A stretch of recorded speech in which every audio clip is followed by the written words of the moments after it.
Captain Barril, it's an honor to be here with you today. Can you state your name, surname, date, and place of our meeting? Captain Paul Barill. Now I'm retired from the Gendarmerie. Now it's March 2016, and we are on the Côte d'Azur. 2016. Captain Barril, can you briefly tell us your story of service to the French government? A brief description of your life. In short, I was an officer of the French Gendarmerie. I was one of the first commanders of the National Anti-Terrorism Group for 10 years. Then a security advisor at the Élysée Palace, first under President Giscard d'Estaing, then under President Mitterrand, and then I was an advisor to many heads of foreign states in Africa, Latin America, and the Arab countries.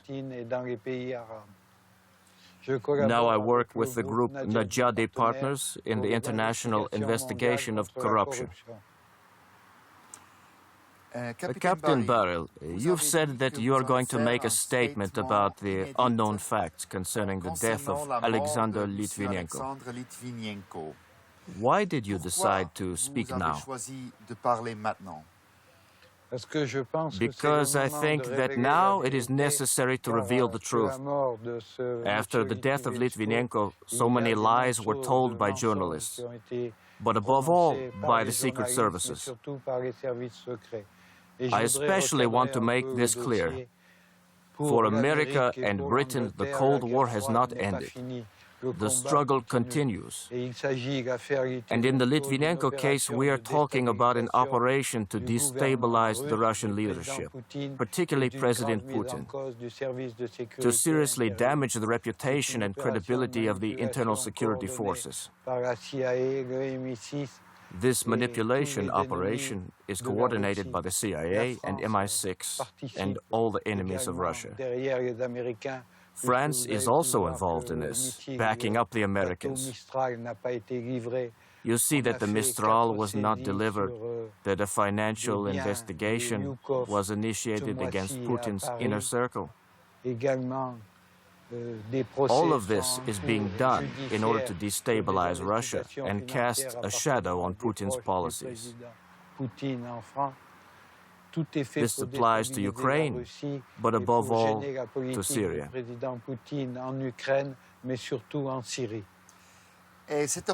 This secret operation of the Americans and the British, does it have a code name? The code name for this operation, which was assigned by the CIA, is Beluga. So this is the code name that was given by the Americans to this secret operation. This operation is like a painting, a watercolor, where each stroke, every touch of the brush has its own color. But in general, the whole picture has the same goal, to discredit and destabilize President Putin. It is necessary to clarify that I am a resident of London. I live there most of the time. I know London. In London live about 300,000 Russians, including a Chechen community. All Putin's opponents are in London. For example, Bill Browder. Then, according to your knowledge, who killed Alexander Litvinenko and why?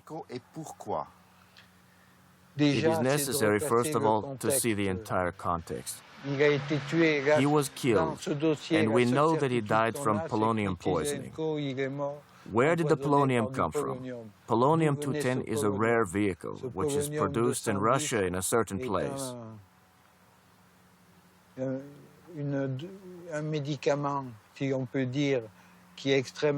is absolutely safe when stored in a closed container. If it is carried in a bottle, wrapped up here in this paper, it is absolutely harmless.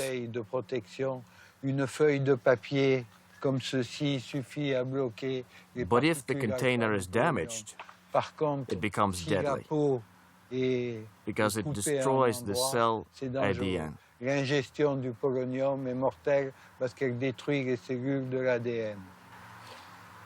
So, Mr. Litvinenko took polonium, but where? He received 2 different doses of polonium.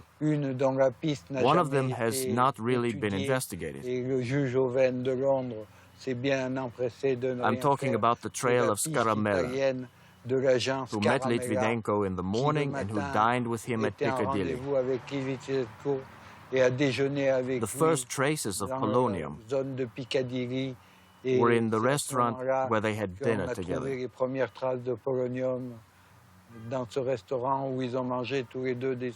Scaramella then went to Italy, where he was arrested on arrival.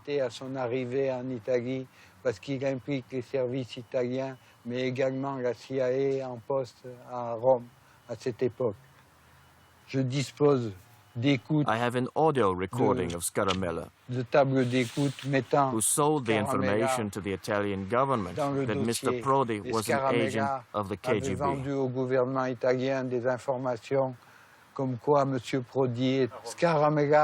Scaramella was arrested in Naples with a weapon, which allegedly was to be used to kill some Italian personalities.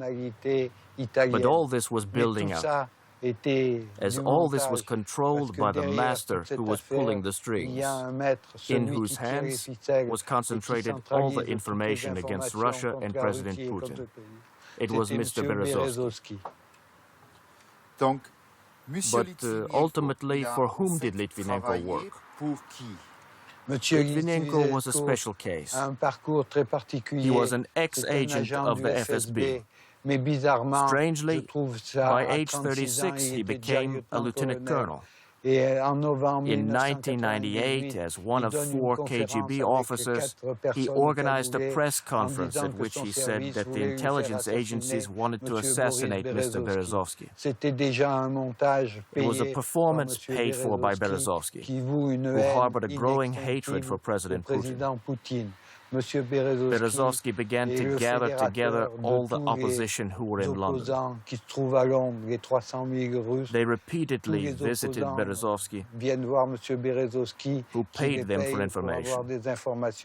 Mr. Browder was closely connected with Berezovsky, and Mr. Litvinenko was in his service and did everything asked of him by Berezovsky.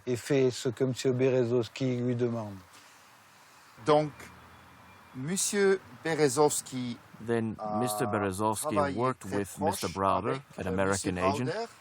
Mr. Berezovsky collaborated with Browder to blacken Putin's image.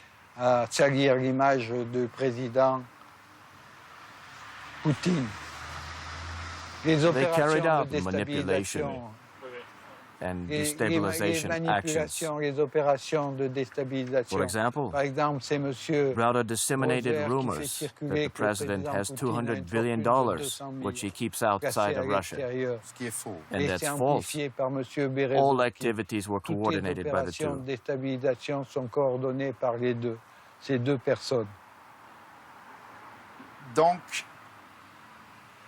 I'm going back to my first question. Who actually killed Alexander Litvinenko? First of all, he was closely connected with the Chechen mafia. At the core of all conflicts among the London opposition are financial conflicts. Litvinenko received substantial sums from Berezovsky, who was to pass them to the Chechen group that carried out targeted operations and was not supposed to know everything. Polonium was delivered from Russia through a Chechen-Italian connection, through Scaramella, who sold a warehouse of Russian arms in Naples. What business could he have in Naples? It was purely financial manipulations and operations. But the main overall goal was to shake the position of President Putin and weaken the FSB.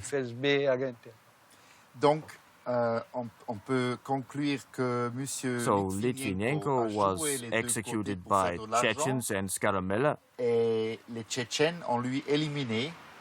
He was eliminated. He became a stone around his neck. and began to disturb him. Let us remember that during his stay in the hospital, he spent 57 minutes testifying at Scotland Yard. But Litvinenko was an agent of MI6. He was taping and ongoing and under constant guard by Scotland Yard. They gave him freedom of action, and his affairs were directed against President Putin and the Russian Federation. So Litvinenko was executed by Chechens and Skaramella. Yes, Chechens and Skaramella. Certainly, this murder took place in the UK and the investigation should be made public. No? Oui, même l'autopsie de Monsieur Yes. Even Berezovsky's autopsy is the cause of confusion. How could he hang himself and then let himself down? And how could he be alone in the house at this point? Alors que son garde du corps à vie est allé faire un footing. And Alexander Litvinenko invited Alexander Lugovoy to come. Yes, he asked him to come because he wanted to get information from him. He was the bearer of information. And Litvinenko was supposed to pay the costs of Lugovoy, to pay him monetary compensation. Litvinenko told Lugovoy to come. And Mr. Skaramella, it's all the same. He slipped polonium in the sushi before the tea with Lugovoy. He was involved in the delivery of the polonium. Polonium was chosen specifically because it was a brand of Russian production. And thus, in this case, to implicate the Russian president and the FSB.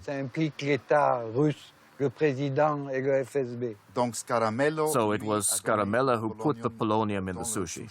He received and distributed the polonium just as it was he who sold the information that Prodi was an agent of the KGB. So he killed Litvinenko. He participated in the conspiracy along with others. But who slipped the polonium? Polonium was circulated from hand to hand, as people did not know its dangers. Skaramella said that he could safely walk with polonium in his pocket. And the judge who conducted the investigation determined that there were no traces of polonium on the plane on which the Russian flew. And there were no traces at the airport where the Russian arrived. Let us return to Mr. Berezovsky. Do you believe that Berezovsky committed suicide? If not, was he eliminated? I knew Mr. Berezovsky well. I had long conversations with him. I was at Gainsborough when he had his Chechen friends there. Berezovsky was not a man who could commit suicide. His fortune was not zero. He still had about $250 to $500 million. Mr. Berezovsky became dangerous. He talked too much. He took drugs that made him uncontrollable. If I understand correctly, he had become uncontrollable. He chatted right and left. The picture we saw of his death, that he hanged himself in the bathroom with a scarf, does not correspond to reality. That is, he was killed. Yes, he was assassinated. It was professional. I want to remind you that there is a huge dossier of a number of suspicious deaths. The banker Safra in Monaco, the partner of Bill Browder. We must also remember that he lived in a safe house. Do you think that Browder was also involved in the death of Berezovsky?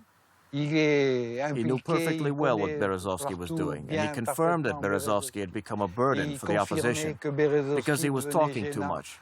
pour les opposants parce qu'il parlait trop. As soon as Berezovsky received information, he immediately handed it to the press. Britain recently, without evidence, published this theory, according to which the cause of death of Litvinenko involved even President Putin himself. What can you say about this? Bullshit. I can answer you very precisely, because I am a partner in the Nagiadi group. There is no evidence of this. On the contrary, I see a flawed investigation. They did not consider the Italian track of Scaramella. And why did the Italians take him into custody? And what is happening to him now? Based on well-researched facts,